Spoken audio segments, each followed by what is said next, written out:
Muito bem, então, capítulo 3 de Romanos agora, a gente continua nossos estudos aqui na casa de Paulo aos Romanos. O capítulo 3 também é dividido por dois temas. O primeiro tema ele está falando que ninguém é justo, ele cita esse aspecto, né? E no segundo tema ele fala a justiça por meio da fé, né? Tudo isso dentro do capítulo 3. Quando ele fala que ninguém é justo, ele cita Romanos 3, versículo 10, está dizendo assim, ó: como está escrito, não há nenhum justo, nenhum sequer. Pois é, nós temos que entender isso. Não há nenhum justo na terra, queridos. Todos nós somos justificados por Cristo Jesus. Quando fala não há um justo, quer dizer, não há nenhum aceito por Deus. Porque a Bíblia diz que Noé era justo e bom, né? E quando a Bíblia cita, sempre que a Bíblia cita a justiça, quando fala, por exemplo, de Abraão, isso foi-lhe imputado como justiça, está querendo dizer que é aceito por Deus. Então a Bíblia está dizendo aqui em Romanos 3,10 que não há um justo sequer, e Deus não aceita os injustos. Então não há ninguém aceito, nenhum que é aceito por Deus. É o que a Bíblia está dizendo. Então esse contexto aqui, ele é muito poderoso para nós. É um momento agora que nós refletirmos nisso aqui para saber como nós estamos nos comportando. Vai para o próximo tema agora, ele fala a justiça por meio da fé, né? E Romanos 3,23 diz assim: pois todos pecaram e estão destituídos da glória de Deus. O pecado tira toda a nossa justificação, né? E todos pecaram e destituídos estão da glória de Deus. Ele está trazendo uma verdade para mim e para você, que todos pecaram. Nós pecamos, você pecou, todos nós estamos em pecado.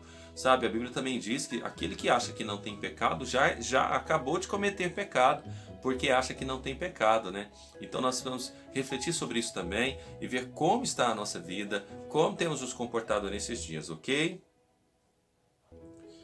Ele continua dizendo no capítulo 3, 24: sendo justificados gratuitamente por sua graça, por meio da redenção que há em Cristo Jesus. Então nós fomos justificados gratuitamente. O que é justificado? Quer dizer, agora somos aceitos por Deus gratuitamente, sem nenhum esforço, né? O único esforço que devemos ter agora é de buscar o Senhor e agradar o Senhor. A Bíblia diz, sendo justificados gratuitamente por sua graça. O que é graça? Graça é um favor que eu não mereço. Isso é graça. A graça é um favor que eu não mereço, mas eu recebo ela de presente por meio da redenção que há em Cristo Jesus, né? Por meio da morte e da ressurreição de Cristo Jesus, por meio da redenção, Ele redimiu você dos seus pecados e fez você justificado, fez você se tornar alguém aceito por Deus. Aleluia. No versículo 24 diz: sendo justificados gratuitamente por sua graça, por meio da redenção que é em Cristo Jesus. Este nós lemos já, né? O versículo 25, vamos lá. Deus o ofereceu como sacrifício para propiciação mediante a fé, pelo seu sangue, demonstrando a sua justiça em sua tolerância. Havia deixado impunes os pecados anteriores cometidos. O versículo 25. Olha o que o texto começa dizendo, olha: Deus o ofereceu como sacrifício para propiciação mediante a fé. O que é propiciação? Propiciação é substituição. Quem deveria ter morrido na cruz era eu e você. Cada um de nós, para recebermos a salvação, deveríamos ter pagar por ela e pagar um preço caro por ela. Mas Jesus se ofereceu como propiciação. Quem que era a propiciação? O Cordeiro. Todos os anos os sacerdotes ofereciam um cordeiro ao Senhor como sacrifício, como propiciação, quer dizer, o cordeiro no lugar do homem, entendeu? E a Bíblia diz que Jesus é o Cordeiro de Deus, que tira o pecado do mundo. Então antes era o cordeiro dos homens que eram levados ao sacrifício, e aqui nesse momento é Deus que entrega o seu cordeiro, que é Jesus, em sacrifício de todos nós. Então Jesus se ofereceu como propiciação, substituição. Ele substitui, né, aquele que deveria ser sacrificado, que era eu e você, por ele mesmo, e por causa disso somos salvos. Glória a Deus, que maravilha, não, irmãos? Que revelações maravilhosas essas aqui, não é? O versículo 30 e o 31 diz assim: visto que existe um só Deus, que pela fé justificará os circuncisos e os incircuncisos. Anulamos então a lei pela fé?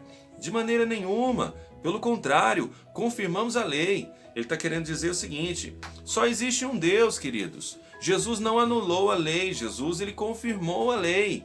né? Ele confirma toda a lei. A nossa fé em Cristo Jesus, ela vale como justificação para incircuncisos e circuncisos. Quer dizer, aqueles que são judeus, que já são judeus e que vivem pela lei, e aqueles que são incircuncisos, que são gentios, que era a missão de Paulo pregar aos gentios, aqueles que não eram da família dos judeus. Então, eles são os incircuncisos. Eu e você, amém? Nós somos da família de Deus mediante a fé, mediante a justificação em Cristo Jesus. Olha, aqui ele está falando o seguinte: os judeus já estavam salvos, por exemplo, é só uma ideia. Os judeus já eram filhos de Deus, já eram mesmo, por descendência de Adão, por descendência de Abraão, Isaac e Jacó. Sim, Abraão era o pai dos judeus, é até hoje.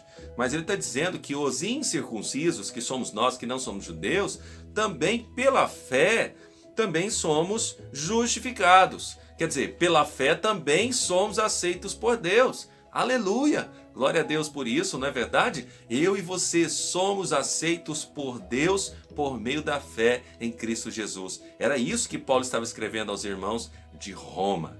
Nós terminamos aqui o capítulo 3. No próximo vídeo eu vou trazer para você o capítulo 4. Deus abençoe.